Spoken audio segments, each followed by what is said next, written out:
Бәйрәм хуҗалары хөрмәтле кунакларны кыйммәтле басу капкасы төбендә үк каршы алды. Өлкә губернатор вазифаларын вакытлыча башкаручы Алексей Русских, Ульян шәһәр мэры Сергей Панчин һәм Татарстан дәүләт советы депутаты Ринат Гайзатуллин Сөмбер кызлары кулыннан татлы чәкчәк һәм Ульяновск якларында гына әзерләнә торган ураманы авыз иткәннән соң өлкә районнарыннан килгән татар утарларын карадылар. Быел Сабантуйга өлкәнең 21 районыннан тышкы ягыннан ук матур итеп зәвык белән бизәлгән, эчке ягында татар милли киемнәре, йорт җиһазлары, халкыбызның хуҗалык кирәк-яракларыннан күргәзмәләр куелган. Хөрмәтле кунаклар, Иске Кулатка һәм Карсун районнары утарларында булып, татарның төрледән төрле аш суын авыз иттеләр. Һәр елдагыча Сабантуйның төп сәхнәсендә бәйрәм котлаулары алдынгыларга бүләкләр тапшыру белән дәвам итте. Төбәк җитәкчесе Алексей Русских татар телен һәм мәдәниятен саклап калуга зур өлеш кертүчеләр Сингели районыннан мәдәният хезмәткәре Венера Хусейновага, Ульяновск татар мәдәният үзәгенең Барый Тарханов исемендәге татар халык театры артисты Фаил Мөдәрисовка губернаторның мактау грантларын һәм Инза районы татар автономиясе рәисе Найля Нугаевага рәхмәт хатын тапшырды. Елга бер генә тапкыр була торган бу бәйрәм көне бүләкләр күп өлешендә. Татарстанның Буа районы башлыгы Ранис Хамардинов Сабантуй кунакларына шигүле түбәтәйләр кидертеп чыкканнан соң Ульяновск татар мәдәният үзәгенә офис мебеле алу өчен сертификат тапшырды. Тагын шунсында әйтергә кирәк, Буа районы Ульяновск өлкәсе белән Сабантуйларда гына түгел,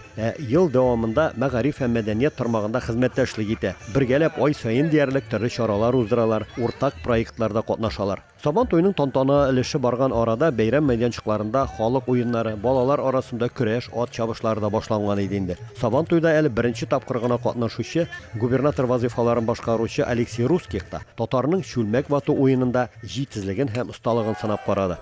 Һәр җирдәге сыман Сабантуйның төп мәйданчыгы ул көрәш була торган урын. Аны уңайлы һәм җайлы җирдән карар өчен кайберәүләр аны алдан ук килеп урын алып куялар. Сөмбер Сабантуйында ел сайын җирле көрәшчеләр генә түгел, тирә күрше төбәкләрдән дә дистәләгән егет килә. Быелгы Сабантуйның баш батыры булып Димитровград шәһәреннән Денис Ситнеров танылды. Киләсе елның 18 июнендә бу мәйданчыкта Ульяновск татарлары 4нче тапкыр бөтен Россия Сабантуй кунакларын каршы алачак.